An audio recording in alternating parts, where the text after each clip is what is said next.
All right, everybody, hello and welcome to this week's episode of Got Your Ears On. Guido here along with Scoot. Oh, and Johnson. We're just going to have to bounce back. Guido. Bouncing back is going to be the theme of today's episode.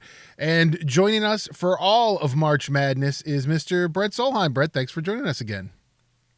Thank you. It's always a pleasure, guys. It is something. I don't know if it's a pleasure. This week, I don't know if it's a pleasure because it was just a tough week. We dropped 2, we win 1, and the team that we beat, I mean, it was awesome to see Jalen have a great game against TCU, but TCU's not a good team. But we'll start with the Baylor game, which I kind of went into it thinking, guys, that if it's a loss, at least it was a good loss. You know, it was going to be a good loss. It was a tough team. Baylor is a good team, but you know, the talk going into that game was all Baylor's, you know, they're coming off their COVID. They're having a hard time getting everybody back. They had 8 guys that had COVID, and they're really, you know, sluggish. And then they didn't look sluggish to me in that game. I mean, what did you think, Brent? I thought they looked good. You know, I honestly, I thought both teams, West Virginia, you know, our team and Baylor both looked good. They both looked like they could be an Elite 8, maybe a Final 4 team. It was just a fun game to watch. You know, I recognize it didn't end the way we wanted it to end, but the way both teams were shooting the ball and hot, and you know, it went back and forth. It was a great basketball game. We just came up a little short. Brent, I thought one of the things that struck me just watching that game was I didn't realize the size that Baylor seemingly had across the board. I mean, look at people like was it Vital? You know, I mean, he's one that sticks out because he's Scoot would call him a thickums, I think. But it's seemingly at every position, I felt like they had size for days. Now, I didn't feel like we got crushed on the rebounding edge, but everything felt like work that game around the basket. I definitely agree with you there. I mean, they are a big, strong team, and that's just, you know, ever since Oscar left the team, Isaiah was injured. You know, we're a smaller team than we used to be, and we used to punish people on the glass all last season. And we're a totally different team this year, and it showed this game. Scooty, Mark Vital for Baylor, he is kind of in the mix on every play for them. Yeah, he's kind of I guess for lack of better way of understanding, he's kind of like our Gabe in the sense that he doesn't do a lot of things great, but defensively is where he really stands out, and he's always kind of in the way. To me, I really can't stand him because he is that kind of player. I guess that's maybe a compliment for him is that I can't stand him. Yeah. Well, he had been National Defensive Player of the Year before, right? I think so. I think he was in the running. I don't know if he was. I don't know if he won it or not. Maybe a runner-up, or I think that was the conversation. But he's a pain. What I noticed in this game, though, and I don't know, I don't know any inside information, but it felt to me like Derek wasn't the same in this game. He had 0 field goals. He scored all of his points from the foul line, which is ridiculously backwards for the whole, you know, for his whole career, really. And 9 of 10 from the line that game. Right, which is great. Scoring at the line, but like really consistently. Yeah, like, I mean, he almost got a double-double with foul shots. Think about that. That was, you know, we would have never have said that 2 months ago. Right.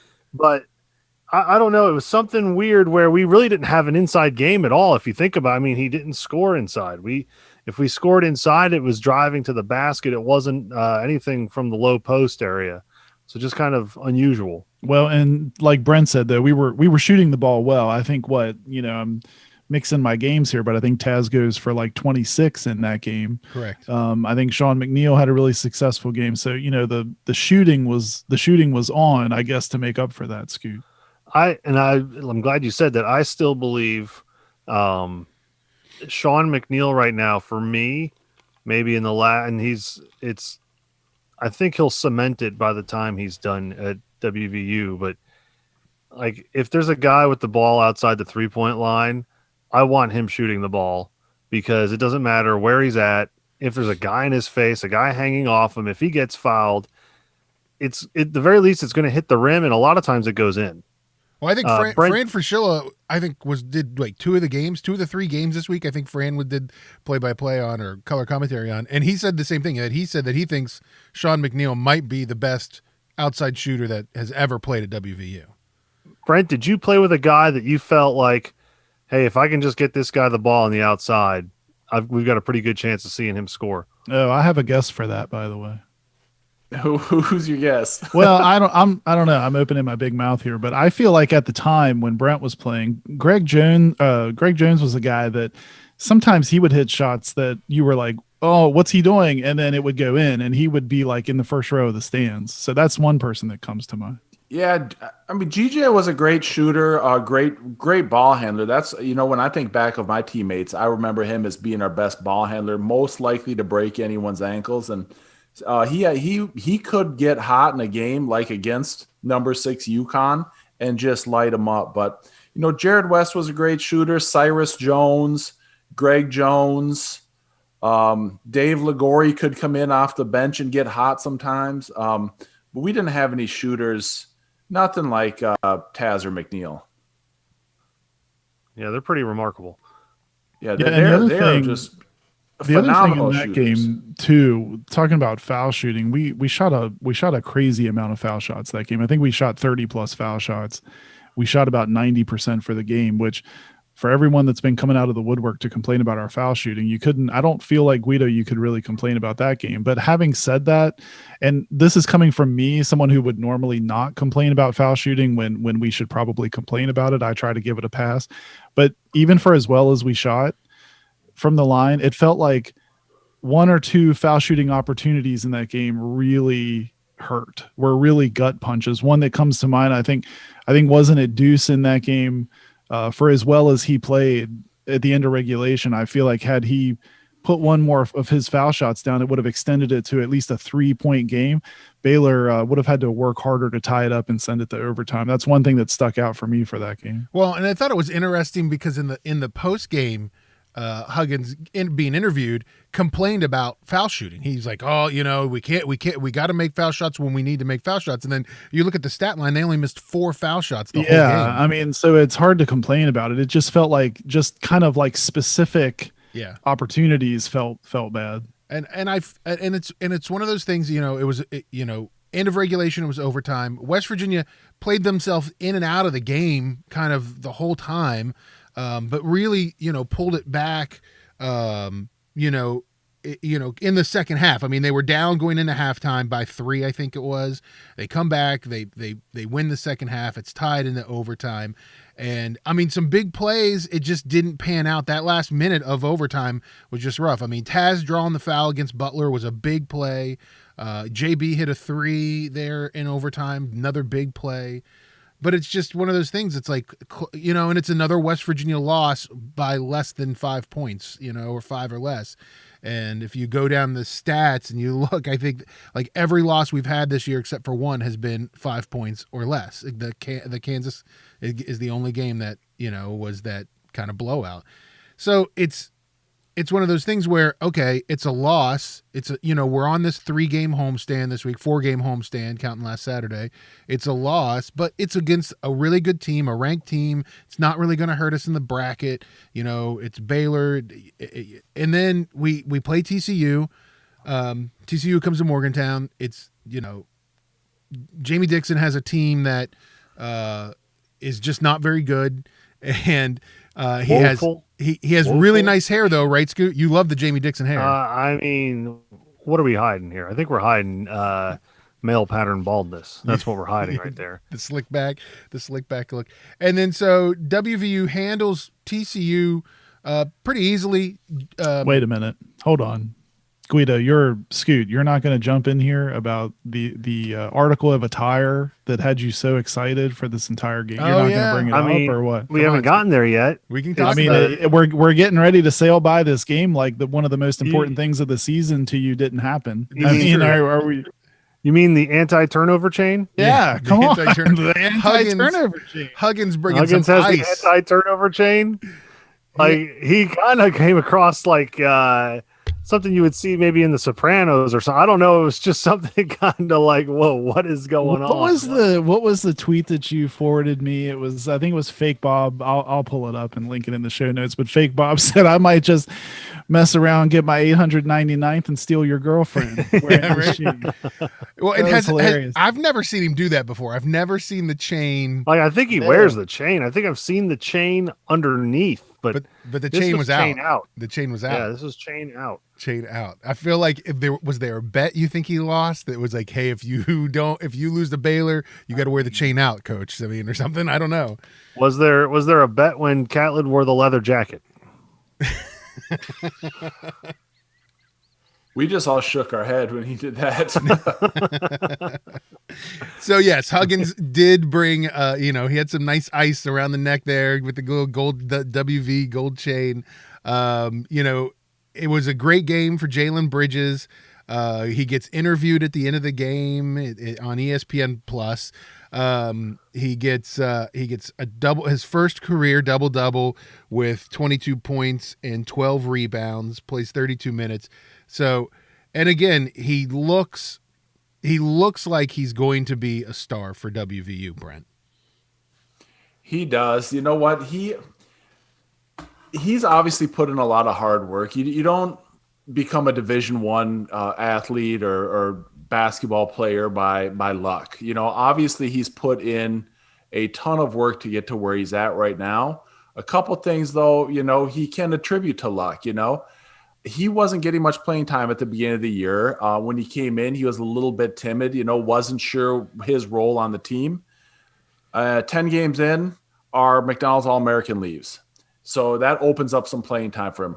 Right around the same time, another big guy blows out his Achilles. So here we are with Derek Culver, who's our double, and Gabe, who comes in, another big guy who is a defensive specialist and would much rather pass the ball than take a shot. So you talk about like, it's not luck that these things happen, but it certainly provided an opportunity for him to step in and show us what he could do, probably sooner than I think Huggins had intended for that to happen. But, that three that he hit against Baylor was absolutely huge. He comes in, gets 22 or 24 and 12 versus TCU. He's really coming into his own game, and he's got, a lot of time left wearing the gold and blue. So I'm really happy that he's performing how he is. Yeah, and I think Brent, I'm wondering too, like talking about JB getting interviewed afterward.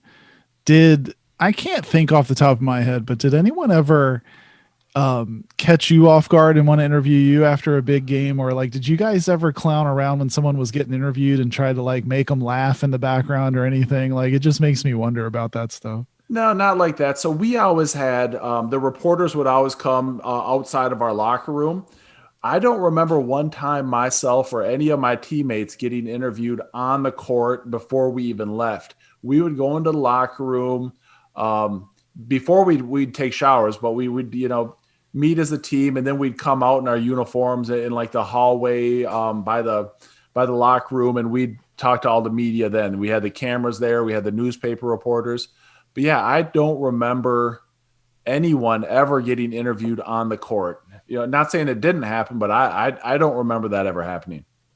I think it's much more of it's definitely much more of a thing now, but we haven't even seen it much this year though. I mean, I think you've seen it a couple of times with Deuce and maybe a couple of times with Derek, but yeah, we haven't really seen it much this year. But I think part of what helped JB in this game was that Jordan McCabe was out with a lower back sprain or lower back injury. They didn't really ever clarify what it was. So he didn't play any. That kind of, hand-tied the fact that Deuce was going to play the one mostly and not get, Deuce wasn't going to be able to get loose with Jordan playing the one. And so I think that helped JB get more time on the court, get the ball more, and get to show off a little bit. Interesting enough, going back to, you mentioned Fran Fraschilla earlier, calling 2 of the 3 games. How about King McClure? I like him. I think he's going to be a great analyst in the future.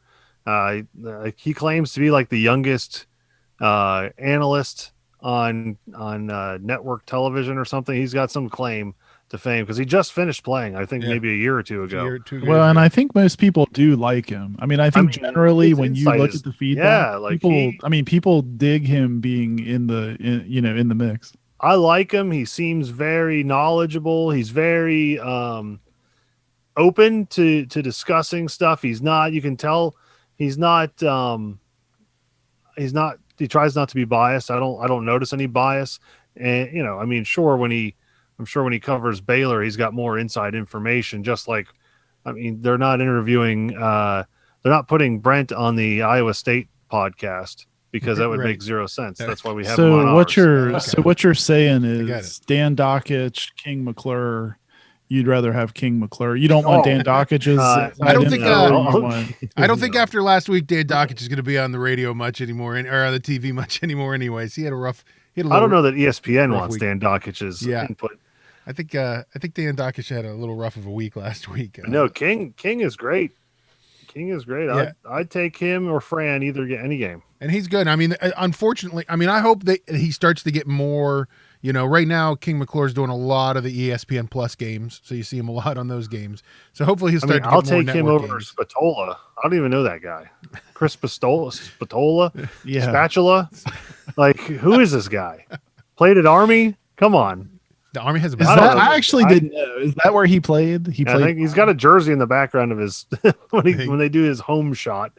He's got an Army basketball jersey. I didn't even know Army played basketball.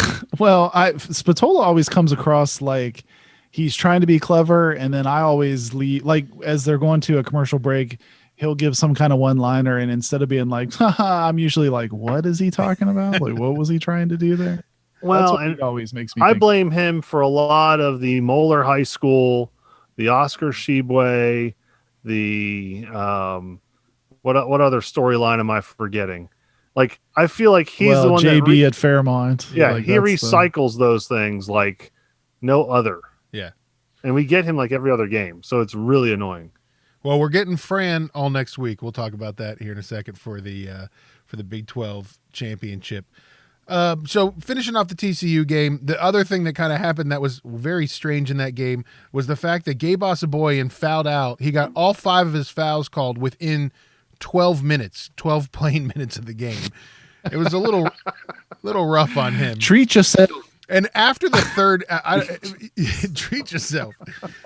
After the third or fourth foul, he just looks so like perplexed at how fouls being called on him. I felt bad for him there in that game, I don't know that he was following what Marshawn Lynch advises. He which was is not checking his mentals. There is chicken, Counting his chickens and checking his bread. his bread. Yeah. Well, in fairness to Gabe, though, I continue, and maybe Brent, this is one I'd like to ask you too, because maybe it's evolved over time, but I feel like the charge block call, that's going to be forever a debate, but I feel like there's a lot of times, and we're going to get to it, I think, in this Oklahoma State game, there were some calls where, I don't know how much more in position I feel like Gabe has to be on some of those, and he still gets a block called on him, and I think that happened to him in TCU once or twice. That's kind of his thing. So when the refs aren't calling it, the way where he's, getting the benefit of, his feet were set and so on, that I think that has to be super frustrating for him, because that's what he's out there trying to do.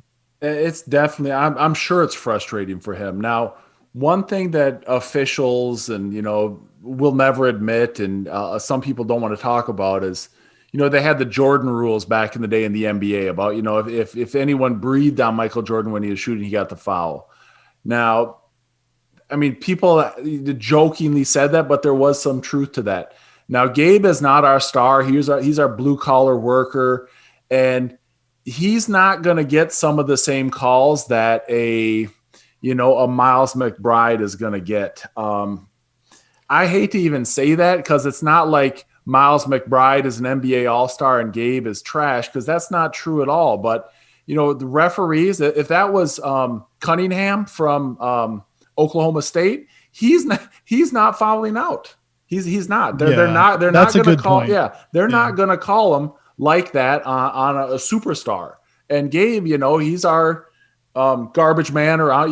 He does all the right things that other people doesn't want to do. He takes charges, sets picks, gets assists. His assist to turnover ratio is crazy for a big guy. Yeah, he's not going to get the benefit of that, though. You're right. Yeah. He's not going to get those calls like a superstar would underneath. And it's frustrating because I've been there.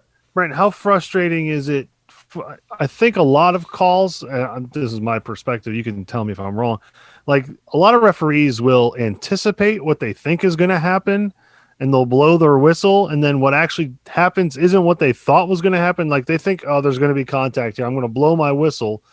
Our guy gets out of the way or whatever, never makes contact, but there's a foul call. Yeah. Did that happen to you a lot? And I mean, how frustrating is that when that happens? I don't know. I mean, when you're playing, you can't really say, that particular incident happened. But as a fan watching games, I think it absolutely happens. They see someone coming in and, someone goes up to challenge it and no contact whatsoever, yet there's a foul. I do think that happens, Scoot. Well, and I like you said, I think too, sometimes referees are humans, so they we all judge and perceive people a certain way.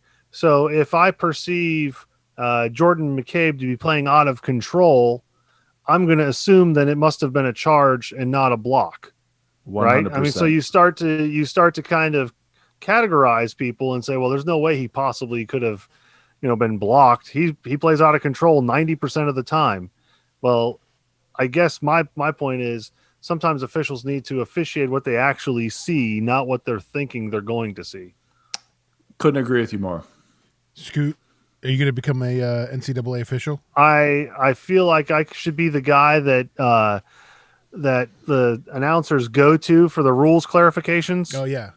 Like they have in the NFL. Yeah, right. When they do like a review. You'll be like the Gene Steratore. Yeah, you'll be the Scoot Steratore. Yes, I would like to be that. Yeah. Scoot Steratore. Well, I not to belabor it, but we hammer the officials. I mean, like, on the text machine, I'm always texting. Like you the guys. fact that I know certain officials' names, that's a problem. Well, yeah, Right. and like during not to circle back to Baylor, but just for 1 second, I remember texting you guys a couple of times. This game's way too fast for the officials right now. Like it's just moving way too fast.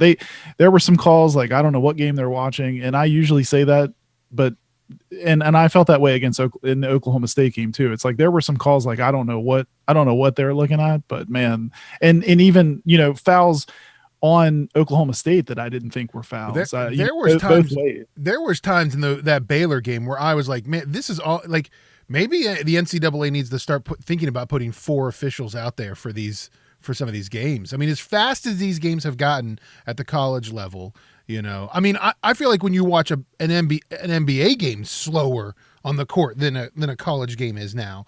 And so I'm with you 100%, Johnson. But moving on to the Oklahoma State game. So I guess we'll start with the fact that, and Brent, I really want to get your opinion on this. Big game for Huggins. Oklahoma State 17 ranked, not a team to sleep on, 100% not a team to sleep on. But big game for Huggins, the chance to get his 900th win in the Coliseum in front of fans, and the team looked just flat. I mean, I saw you put something out on social media. I've heard it all over WVU Twitter. It's probably, I mean, of all the, and all of us have watched every game this season. To me, it was like the flattest that they've looked all season. And I don't know if it's, it was a tough week, 4 games in a week. You had these 3 games in the middle of the week. I don't know what it is, but like what causes a team to come out like this and just play so flat?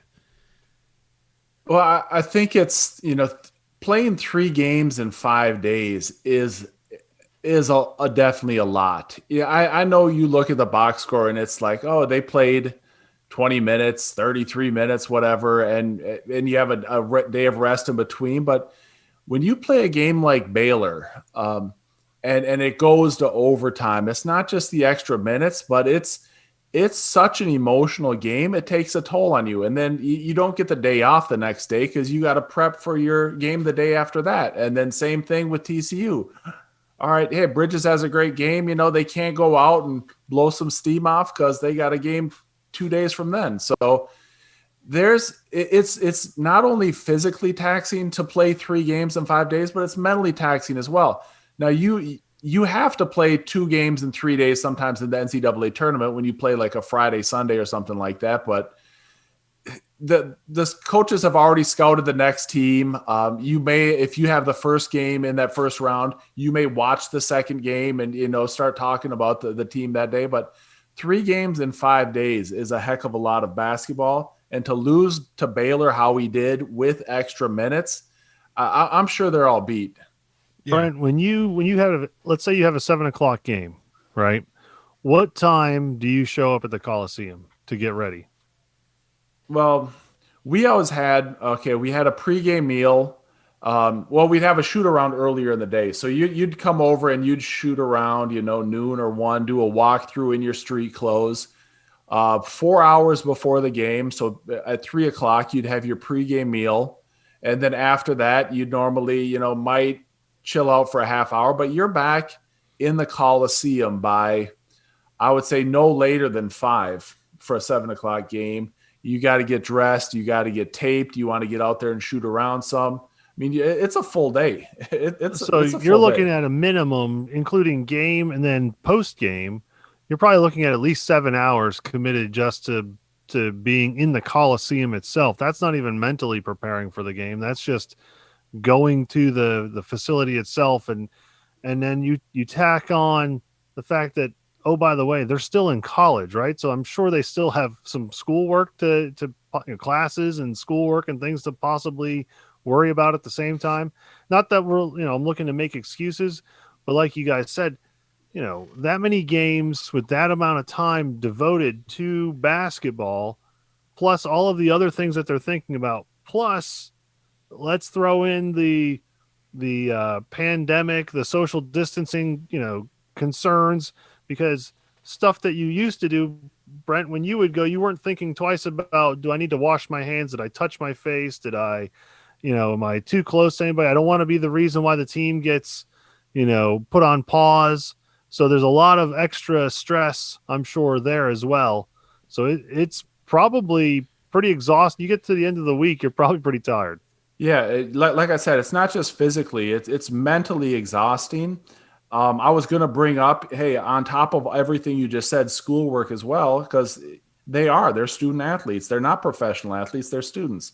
So they still have all of those responsibilities. I remember I had a lot of classes with Scott, and those engineering classes aren't easy. So it's not just the class, you got to study for them. And you're not getting the opportunity to, like I said, blow off steam after the game. Not that they're going to go out and club all night or anything like that, but you're going to be cognizant of everything you do, win or lose, because like you said, you don't want to be the person that gets sick and makes everyone else sick, and you're not going to postpone games at this point in the season, and any game now is going to be canceled. It's got to be an extremely stressful season for these guys, and I can't remember a more stressful season for any reason that anyone would have had in college basketball ever. Yeah, and I think too, to me, not only a stressful season, but then this whole reschedule has kind of compressed everything probably into the most stressful part of a stressful season, right? So absolutely. So I think on top of that, though, WVU Twitter kind of did its WVU Twitter thing after a normal loss, like, we all go off a cliff anyway, right? So I was trying not to read too much of that, but the prevailing theme ever since Saturday's game was defense is terrible. Defense is horrific. We didn't play any defense. Can you believe this defense? And I kept, having a day to kind of chew on it.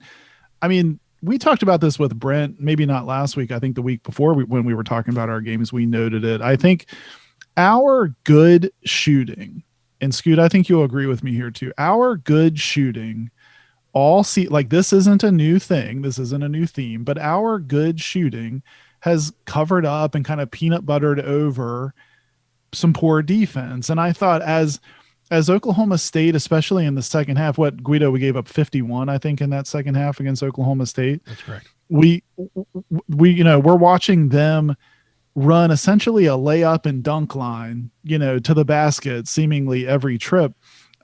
It felt worse in that game, but it didn't feel like anything new. What felt bad to me in this game was shooting, I think 40% from the game, which Josh Witt would tell you that's not too bad, but shooting 20% from three. Yep. Felt like you didn't get those normal, points that get you over the hump on some of this poor defense. And I think those things just, Cade Cunningham and Scoot's favorite Ice Likely in or out, whatever. I just think you hit a few more shots. I mean, we only lose by 5 after all of that. Right.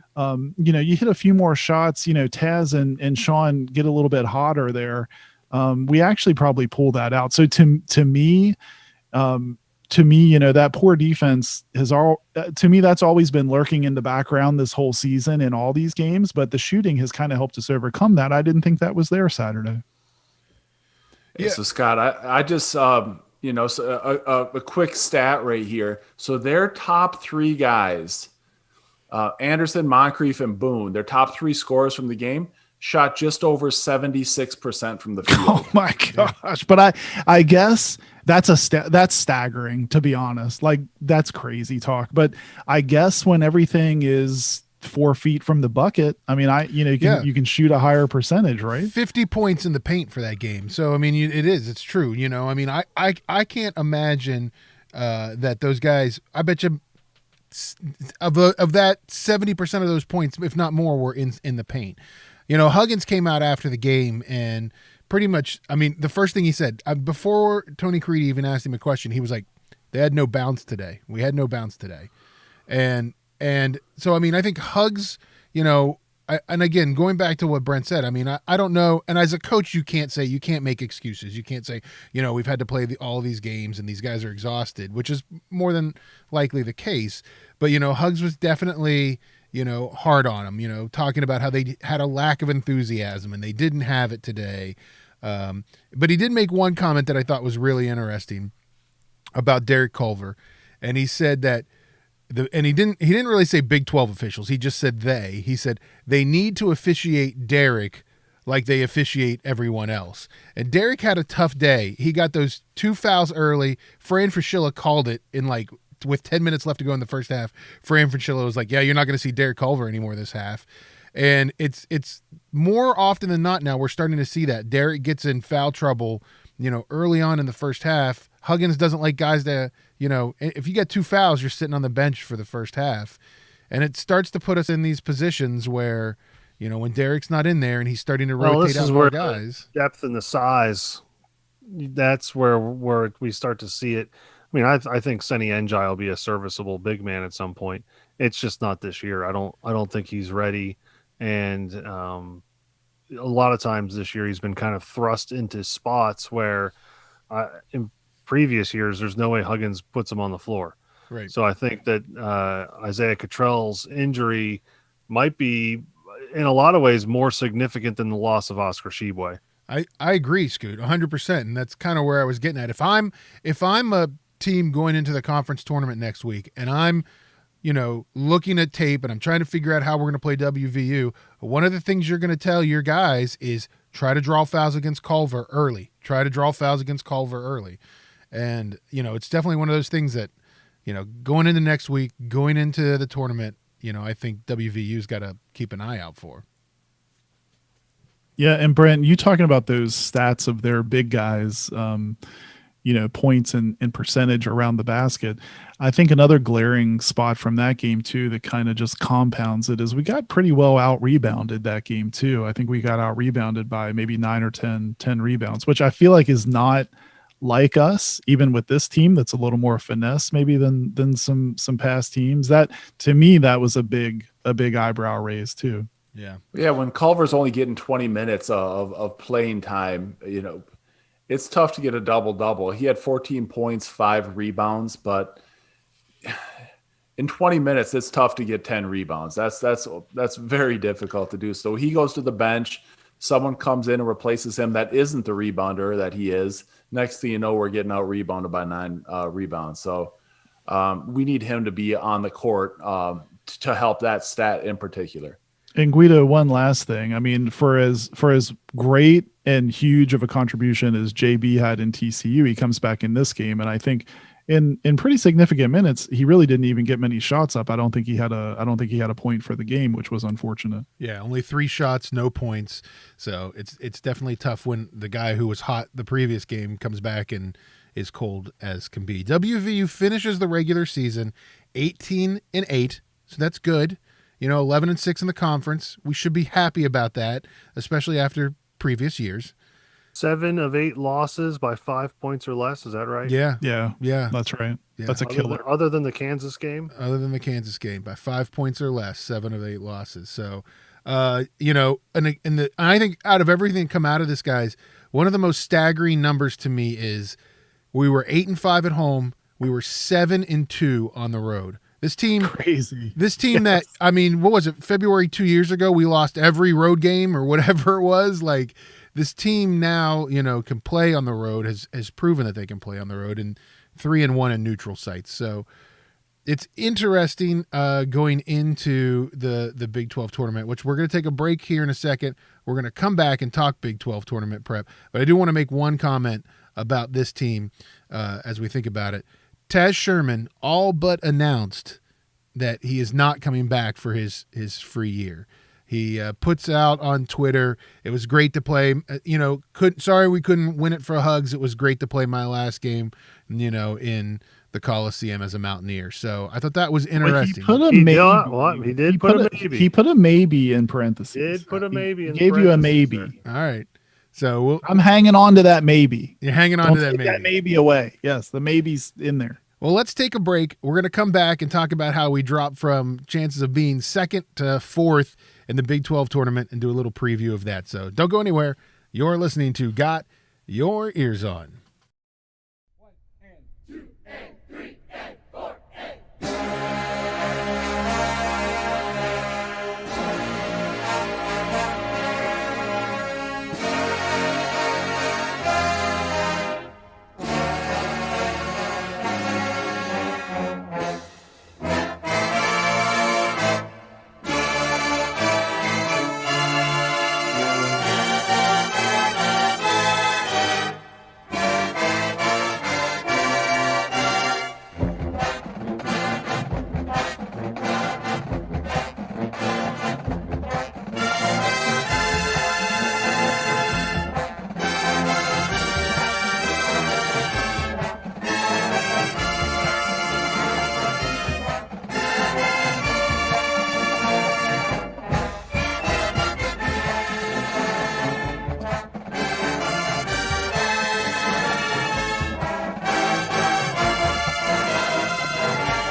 Let's do this. Let's come back and do this. All right, here we go. What are we doing since I wasn't paying We're doing attention? this fully? is tournament talk. Tournament talk. Okay, I'm locked in. And then we'll let Brett go so we don't keep him up too late. Hey, I'll tell you what, that 5 o'clock Baylor game, I missed the whole first half because I wasn't home from work. I actually listened to it on the radio. Then when I pulled in, it was halftime. That's so crazy. I like the 7 o'clock is Goldilocks for me. Like not too early, not too late. I kind of Wait till loved this the week. 5 o'clock. Now that I'm working at home, I kind of loved the 5 o'clock start. Wait till this week. All right, here we go. All right, welcome back to Got Your Ears On. Guido along with Scoot Johnson and Brett Solheim here. Don't forget, check us out on our social media. You can find us on Instagram and Twitter, Got Your Ears, or you can look for us on Facebook. Just search Got Your Ears On. Well, we're going to take this segment and talk about the Big 12 tournament. What is it? The Phillips 66 Big 12 Championship is what they call it. And WVU is a number 4 seed in that tournament. With the loss to Oklahoma, we dropped to the chance of being a 2 or chance of from a 2 to being a 3 or a 4. Texas beat TCU on Sunday. We then move on and become a 4 seed. And guess who we get to face, boys? Oklahoma State. So get back again, the team that kind of broke our hearts this past week. We will now face them on Thursday at, get prepared, 11:30 a.m. Eastern time. So, Whoa. yeah, I don't know. Take a half day, take a long lunch. That's a killer. Nobody's going to be able to watch that. Nobody's going to be able. That's 11:30 a.m. on ESPN against a Cade Cunningham back in the lineup, probably Oklahoma State team. How do we feel about this going into playing Oklahoma State again, Brent? Well, I think there's going to be a chip on their shoulder from this last game, Cade Cunningham or not. I still like us getting the W. I really do. I think, a few days rest, we're not getting over the Baylor loss anymore. Now, if I'm playing for WVU, I'm ticked about the OSU game. I want to get coach his 900th win. I think we come in, we play aggressive, hopefully not Derek Culver because we don't need him in foul trouble, but I like our chances in this game. Yeah, and I think we do too. I know we have recency bias. I mean, this loss here Saturday feels so bad, but if you don't forget that first meeting, we beat a full strength Oklahoma State.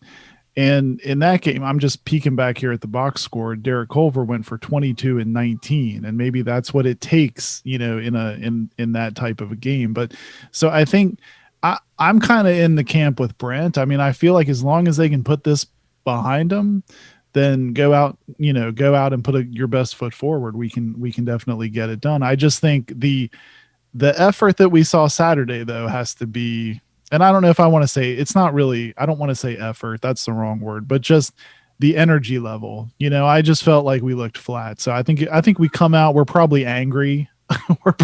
we're probably mad about how that game went, and hopefully we have more of an edge.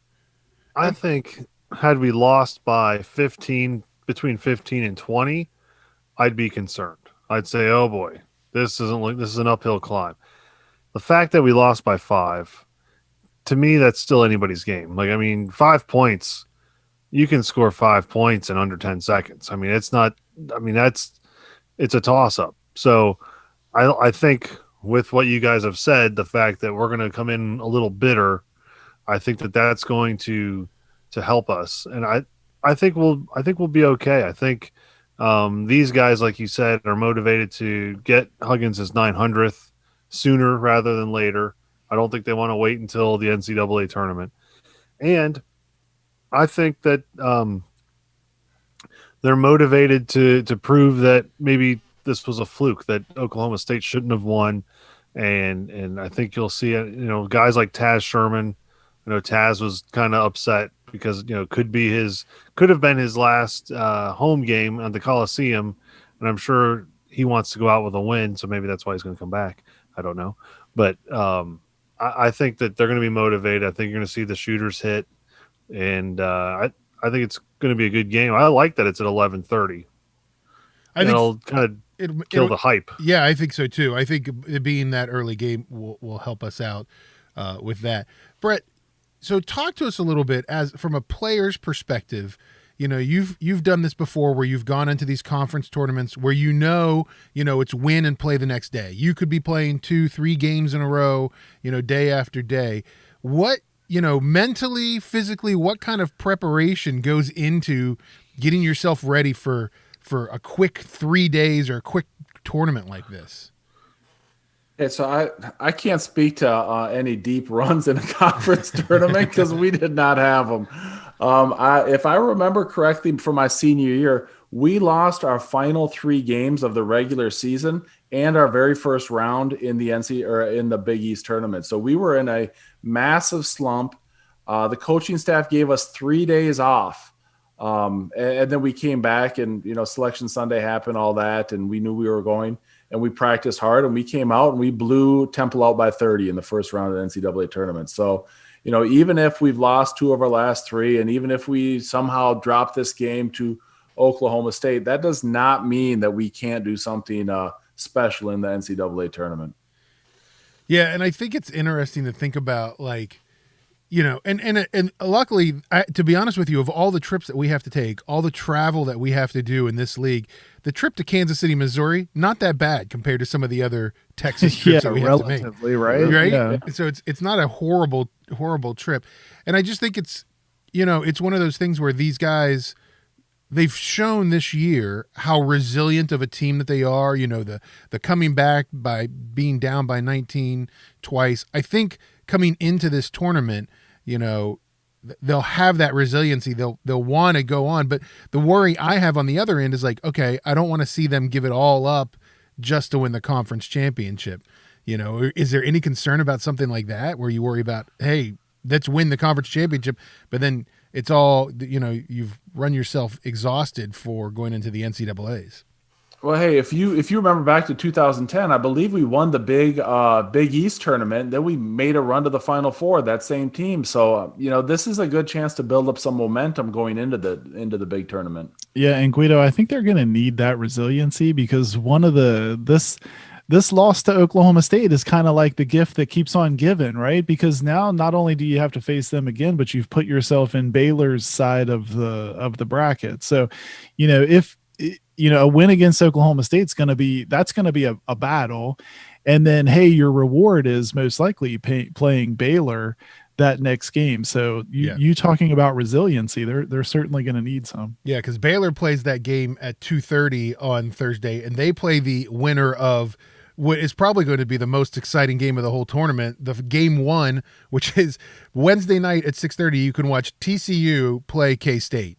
That should be a barn burner of a game right there.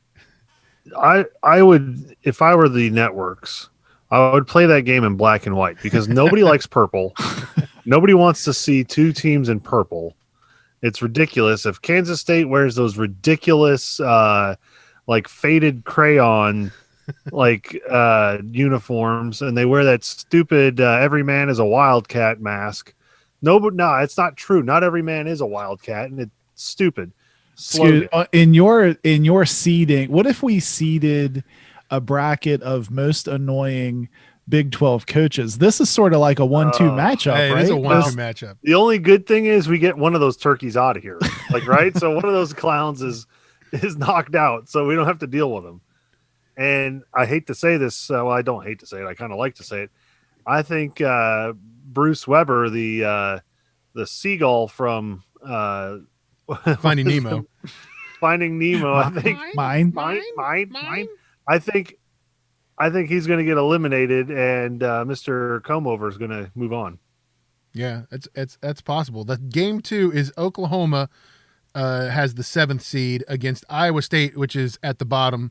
They're the number 10 seed, Iowa State. I forgot Iowa State even had a basketball team this year, to be honest with you. Did we play them? I think we played them twice. Isn't it crazy that Oklahoma is a 7 seed as well as they've played, during the conference season? I mean, I don't know. It's just a reminder of how crazy and tough this conference is. And Guido, I'm with you. How is Kansas still the 2 seed in this tournament? It's so frustrating. It's so frustrating that Kansas is the 2 seed.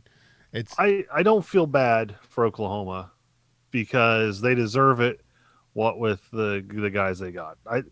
I think Oklahoma, yeah, they've played us well. I can't stand them. Like, I think Johnson, you and I have talked about it. They've got Oh a yeah. roster full of guys Oh yeah. that I wish would play Grayson Allen on a regular basis. Right. No, they definitely do. They definitely do.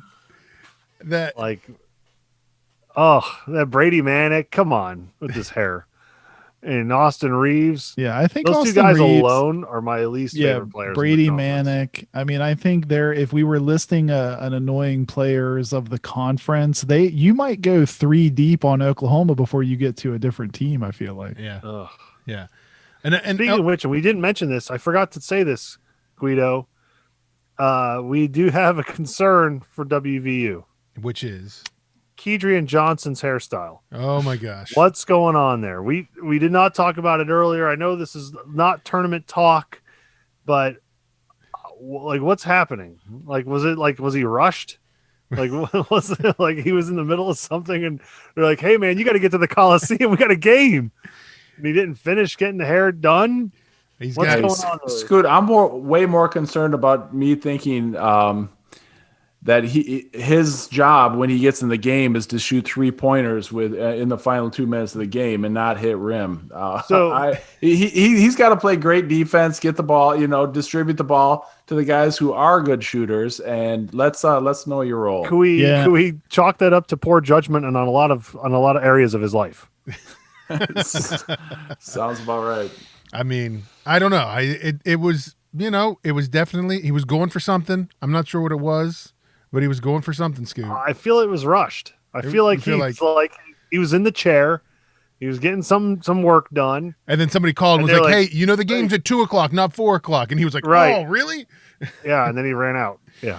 Yeah. I feel like we need like a dedicated hair segment for Scoot. we do. each We do. week. We should have a hair There's segment. for Scoot. always part of the reason he doesn't like Brady Manick is because of Brady Manick's hair. Let's face it. Well, I don't know, what's he trying to prove? That that some college guy can kind of look like Larry Bird? Is that the thing he's trying to prove? Right. Great. You did it. Now just play basketball.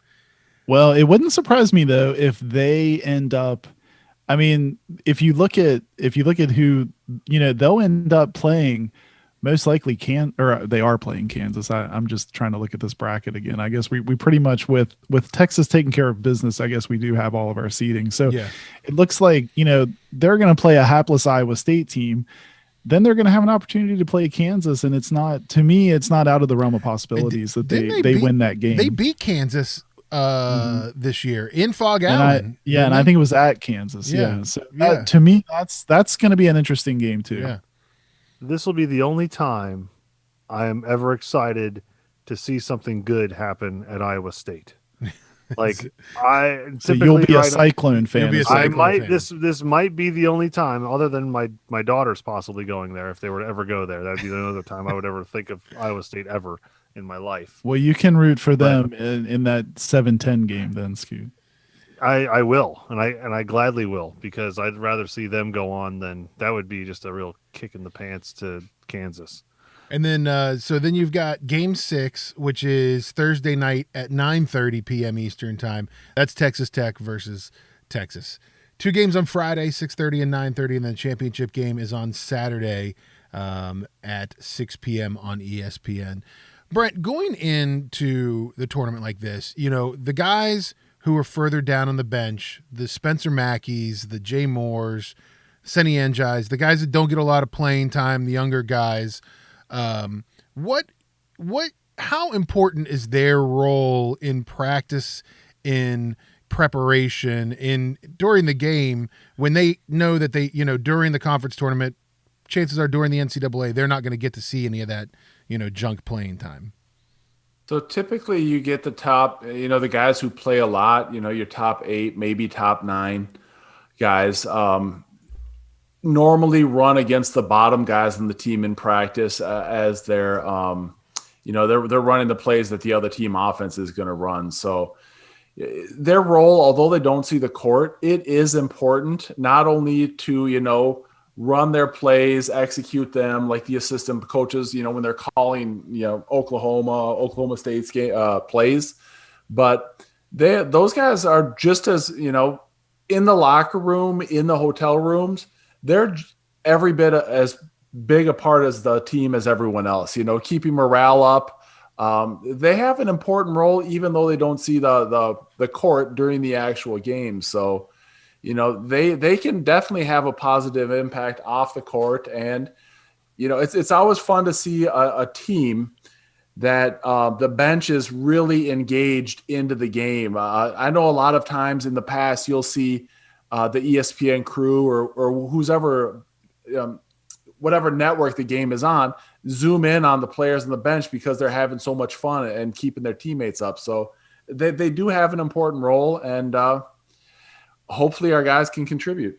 I will say, Wasn't like, it, if you watch Spencer Mackey during the games, like if you ever watch, those commercial breaks or when something big happens, Spencer Mackey is one of those guys. And I know everybody loves him because he's, the small white guy that gets in and shoots the three, and that's what he's known for. Who averaged 35 points in high school. He did. He's not a slouch. I know the he's not a guy's slouch. I mean, he could school. Well, maybe He not Brent, but he could school the three of 35. us, right? But he is one of those guys, though. He is always up, jumping around. He's always in the huddle.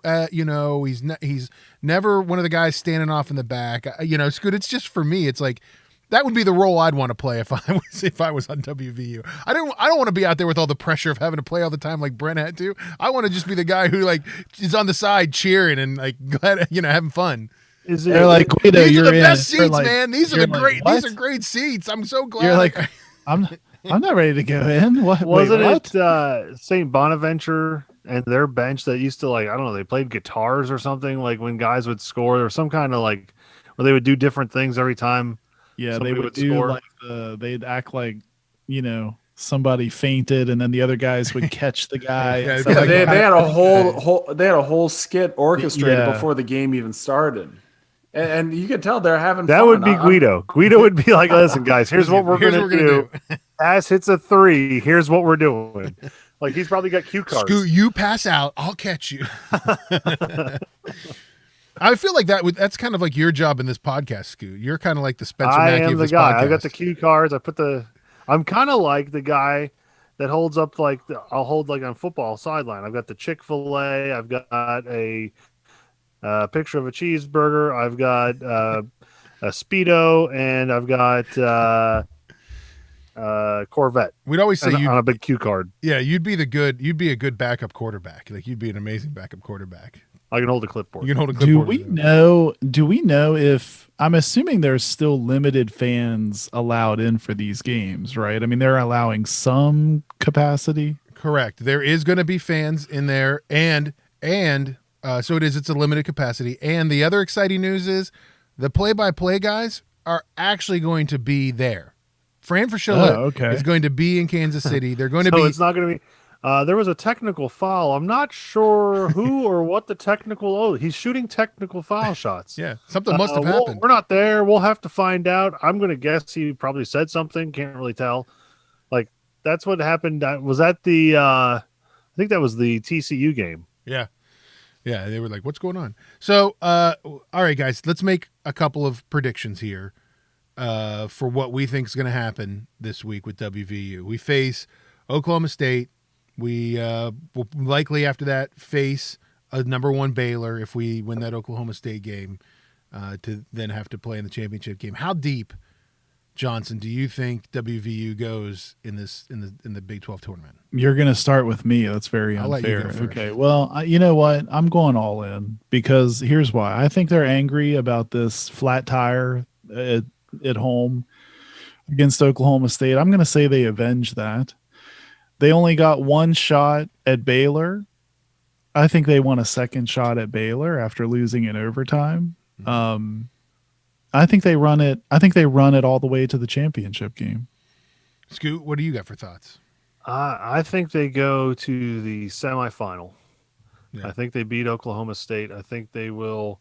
It'll be a close game, but I don't know that we'll beat Baylor. So that's where I put us. I'm kind of in the same boat as you, Scoot. I think that Baylor team now back 2 weeks, more healthy than they even were when they played us. I think that's going to be a tough team to beat because that is a number one seeded team in the NCAA tournament. That is a very, very good team. Brent, you want to give your thoughts? I think we beat Oklahoma State. I think we lose to Baylor, and then I think we make a run to the Elite Eight in the NCAA tournament. I'm calling it right now. I like okay. it. All right. I like that. I couldn't go out and just say, hey, we lose to Baylor and that's it. You know, we got to end on a positive there. What do they call it? Like a positive sandwich? Start with a positive, Yeah, negative, positive, and end with a yeah. I don't know positive. if that's the kind of sandwich we call that, but we'll call it that. Yeah, right. Well, definitely. Still put cheese on his positive. I would definitely. Scoot definitely Cheese puts on cheese everything. on his positive sandwich. There definitely is some cheese there. Well, Brett, thanks for joining us this week. We'll see you next week, Selection Sunday, talking about NCAA fun and breaking down whatever happens during the Big 12 tournament. Sounds good. Thank you. All right, guys. Well, listen, we're going to take a break and come back with the number one game show on a West Virginia University sports podcast. It's a little game we like to call Bluff the Fluffs. Don't go anywhere. You're listening to Got Your Ears On. 1 and 2 and 3 and 4 and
1 and 2 and 3 and 4 and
All right, here we go. Actually, I woke up at like 3:50 because I knew I was supposed to get up at 4:15, and then just kind of laid in my bed.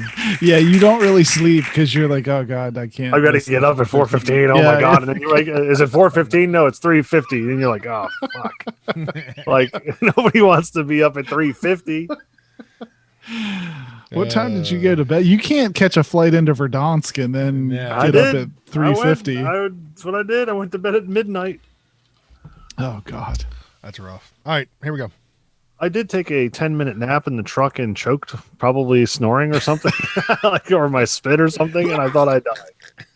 I was like, "Oh my god, what is that?" I did the old man. I think I did, and Tisha was in the gym at the time because when you lose, you have to sit there and referee, which is the worst thing ever. She in got life. back and Scoot was like, I had a near-death experience. Well, I was like trying to clear my throat and cough, and I was like, I couldn't get a grip. She's like, "What's wrong with you?" And I can't, I'm not allowed to cough. You're like, I I'm don't know if you dying. have that. Like, I don't know if you guys have that situation with your wives. She's Where you're not allowed to cough. Or Scoot's have, out there like Fred Sanford. I'm coming, Elizabeth. like, I'm not allowed to have any involuntary bodily functions. Like I'm if I coming. hiccup. Oh or yeah. cough or- T-Dubs gets mad if She you didn't have like get it. mad, Yeah. Yeah. So I nearly Stop died. dying. Yeah, I nearly die. And she's like, "What's wrong with you? You're Here so we go." aggravating. Stop dying. Or like I'll cough. Oh, here we go. She'll say, "I'm like, good. I want to cough. Nobody wants to cough." Here we go. Here we go. Scoot, you get no love, man. At You get all, no man. love. It's rough. Other people are trying to give Scoot the Heimlich. T-Dubs is like, oh, God, Stop walk making that it off." noise. Like, yeah, Just like, let it you're happen. So He'll die, he aggravating. dies. Such a drama queen. All right, let's go. Let's do this last segment. You ready? All right, everybody, welcome back to Got Your Ears On. Don't forget, check out our website, gotyourearson.com. It's kind of like the hub of everything for us, right, Johnson? Yeah, that's right. So you can find the latest blog post with all the show notes of stuff we talked about, probably some stuff we didn't even get to. And then, of course, we have the merch store links there too. And if you're interested, Scoot's wearing his today. If we were streaming at the time, but you can still get your pullover guy shirts. We're already taking up donations for next year, so it's all right there, including a link to the TuneIn listening spot right there on the sidebar. So check it out. Yeah, check it out. GotYourEarsOn.com. Well, in an odd way, we're doing it third segment. It's time for the number one game show on a West Virginia University sports podcast. It's a little game we like to call Bluff the Fluffs. And last week, Scooty won on Beavis and Butthead trivia, pulled a lead now of 5-3, Johnson. You should be a little nervous. Well, last week felt bad because I feel like it was one of those, we said this last week, BTF can kind of be a heartbreaker, right? You get the That final bluff. Yeah. I feel like I had held my own on Beavis and Butthead 90s trivia, and then Scoot pulled it out at the end. So Guido has loss. chosen to help you out this week by making the topic public schools in the Martinsburg area. All right, let's do it. No. This week's topic, because we're going into the Big 12 championship tournament, is questions about the Big 12 championship tournament. So we'll see what your knowledge is of, because we all love the Big 12 so much, your knowledge of the history of the Big 12. Okay. So just remember, you get 5 points for a correct answer, 10 points for a steal, and final bluff is worth 25 points. Before we started, we had a complete and total random flip of the coin, and Johnson, you get to go first this week. All right, let's do this. All right, let's do this. Here we go. My wealth of knowledge, Scoot, on Big 12 tournament and Big 12 conference. Raise your hand if you paid any attention to the Big 12 prior to 2012. Yeah, none of us did. I mean, negative. To be honest with you, I'm not sure I paid that much attention of it the first couple of years we were in either. Yeah. Okay, here we go. Well, this will be. I'm not sure I remember if Kansas City is in Kansas or Missouri. Yeah, you know what I mean? Like I'm Missouri. spotty on this stuff. Yeah. This will be educational for you and all of our listeners. So I've got a good feeling now. I think this will be fun. All right, here we go. What was the first year for the Big 12 Conference Championship Tournament? What was the first year they did it? Was it 1992, 1987, 1997, or 2001, Johnson? I think, Guido, this is 1997. That's correct. 1997 was the first year, Johnson. That's impressive. You answered that like you knew the answer. Well, I can't remember, Scoot, were they the Southwest Conference before that or the Big Eight, or there was some rendition of schools, and then I didn't pay attention to anything west of the Hudson River. It was like mid the Hudson River. So it was if like it was west of the Hudson, I don't know anything about it. I think it was. I was thinking mid to late 90s. So. All right, here you go. All right, Scoot. This next question is to you. Johnson got that one right. He has a 5-point lead. Kansas has the most Big 12 basketball tournament titles with 11. Who is second? All right, who has the second most number of conference tournament titles? Is it Kansas State, Oklahoma, Texas, or Iowa State? This is an interesting question. I don't know. That's tough. I'm trying to think. So oddly enough, I do know a little bit of Texas history. Tom Penders was the coach at one time. I'm trying to think if he did anything worth talking about. He did have a perm, so there's that. Always. This is filler. Yeah. While Iowa Scoot tries State to decide. Had Larry Eustace, who's best known for picking up the co-eds at local parties. And being named Eustace. I mean, who else has that? Yeah, nobody else has that. Come on. You said Kansas State? K-State, yep. I don't even know that they existed prior to Bob Huggins being there. And Oklahoma. Oklahoma, Kelvin Sampson. I am going to say, I will say Oklahoma. Well, that was exhausting to get to the wrong answer. That was a whirlwind tour of your guesses about Big 12. All right, so sports, it's Scoot. not Oklahoma, Johnson. Is it K-State, Texas, or Iowa State?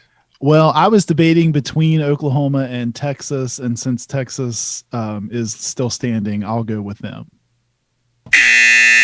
Ooh, Sorry, that's Is it Iowa incorrect State? as well. It Gotta was be Iowa Iowa State. State. Iowa State has Yeah, Larry 4 Eustachy. titles. Yeah, Iowa State. So you make fun I of guess Ames, I- Scoot, but I wasn't taking They Hilton had that Magic. Hilton Magic Yeah, back I then. wasn't Yeah. taking the Magic into account, Scoot. yeah.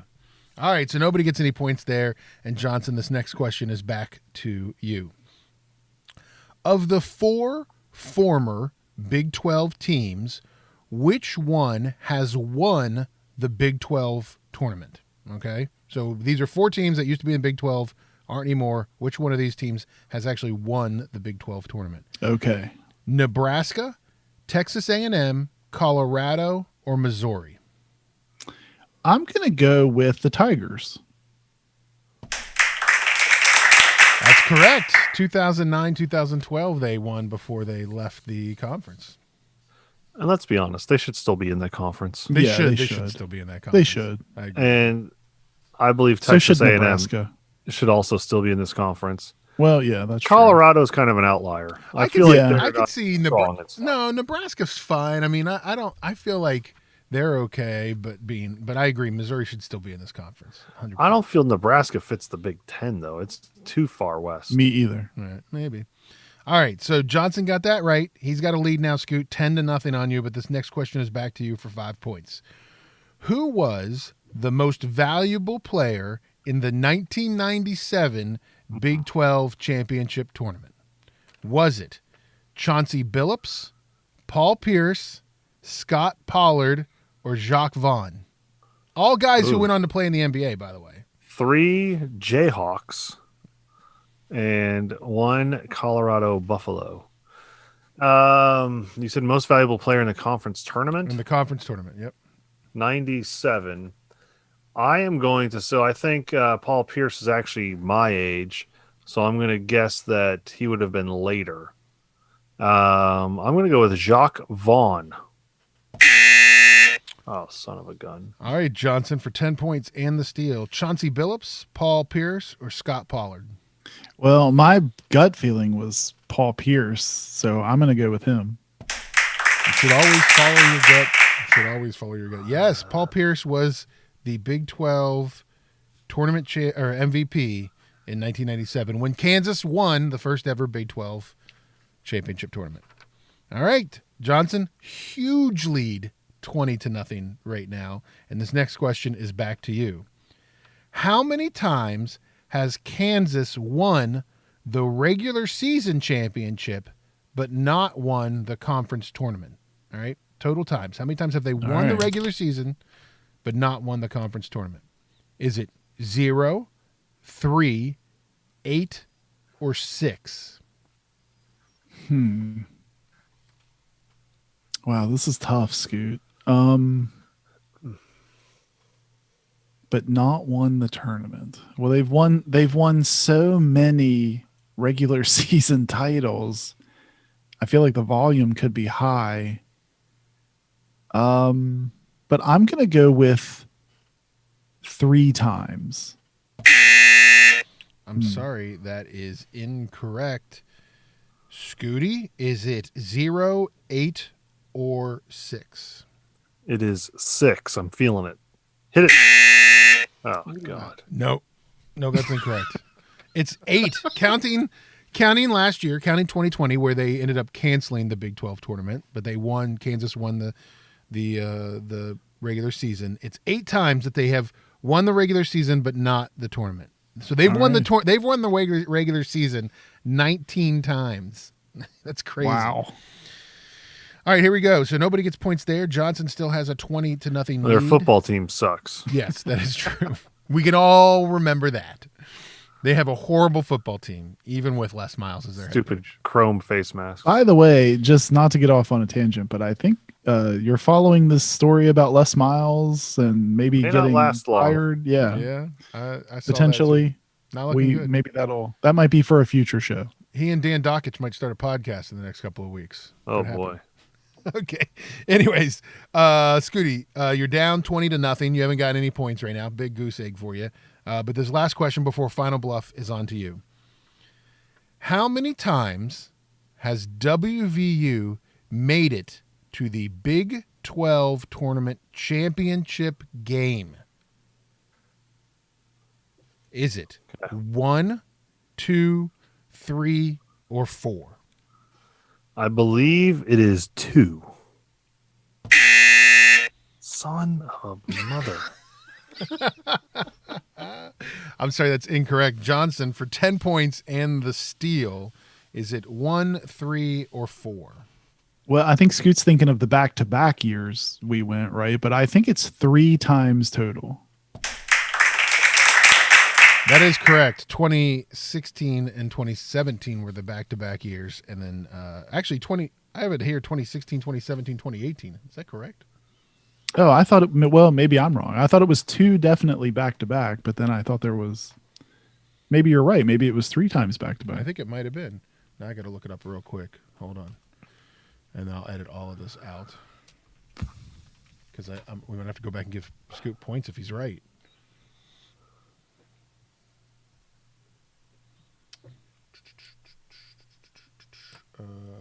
Big 12.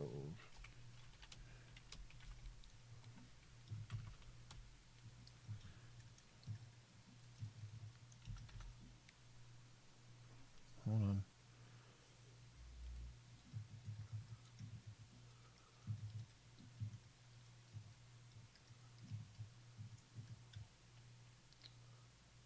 Oh, I had it the other day. You like my comment on your mixtape, Johnson? I did. It was funny. Johnson had a mixtape back in the day that he used to break Oh, out. yeah.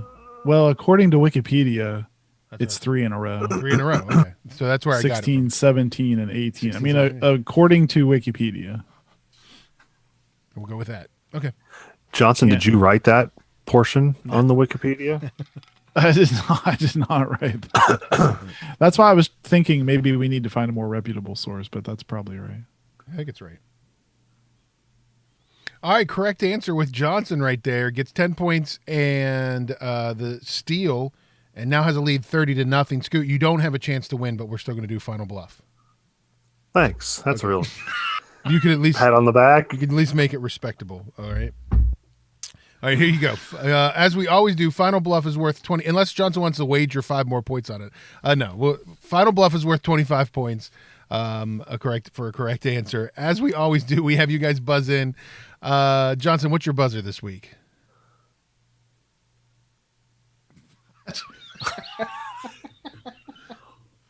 Hold on, edit that out. I've got to think of something. I don't know. I can't. I'm drawing a blank. Winner?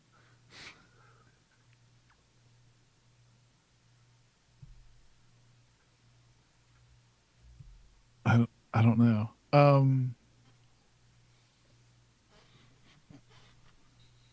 I think winner would be a funny buzzer for you this week. Winner. Okay. All right, winner. I like it because you're not going to lose this. And Scoot, what would your buzzer be? What's your buzzer this Hey, week? you. Hey, you. KU. Oh, KU. Yeah. All right. Here we go.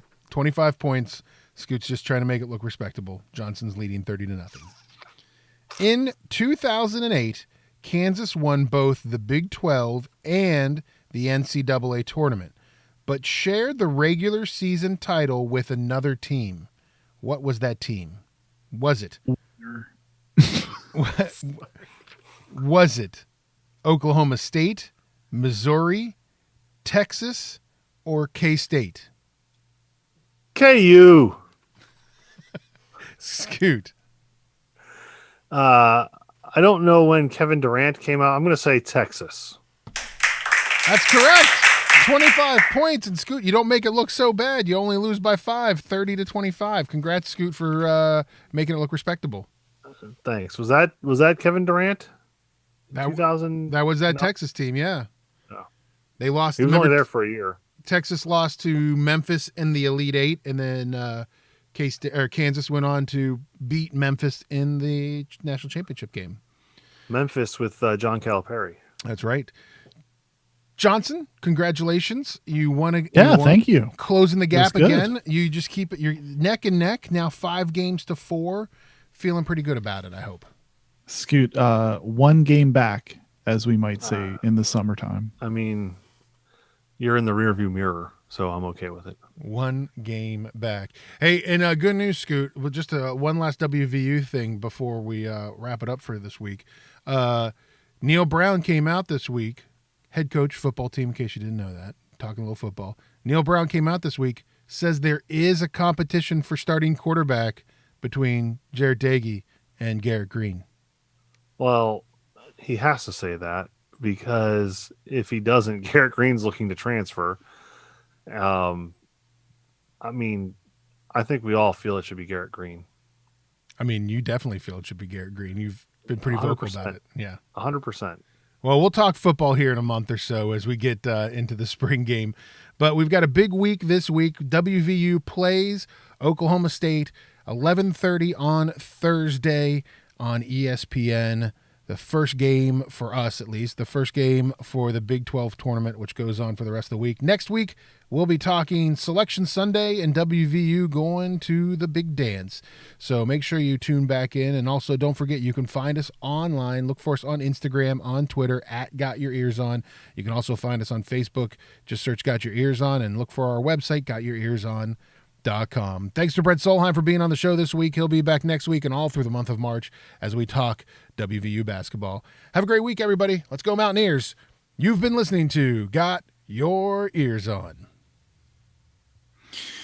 Scoot, you made a weird mouth noise prior to Final Blood. I was thinking. I was trying to noticing that and editing it out, I feel like. I was trying to think. So I am completely freaked out right now because right at the end there of that, my audition stopped recording. What? My audition froze. That's not good. I know it's not good. Super worried. I don't want to have to edit everything from the stupid. I mean, now that I have the video, we broadcast it everywhere, I can get the audio, but.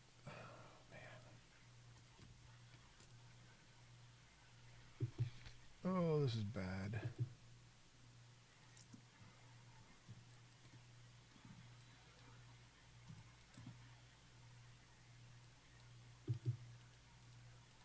What is today? 8? 7. 7. Time to do the Blair Witch Project walk. I look forward to it every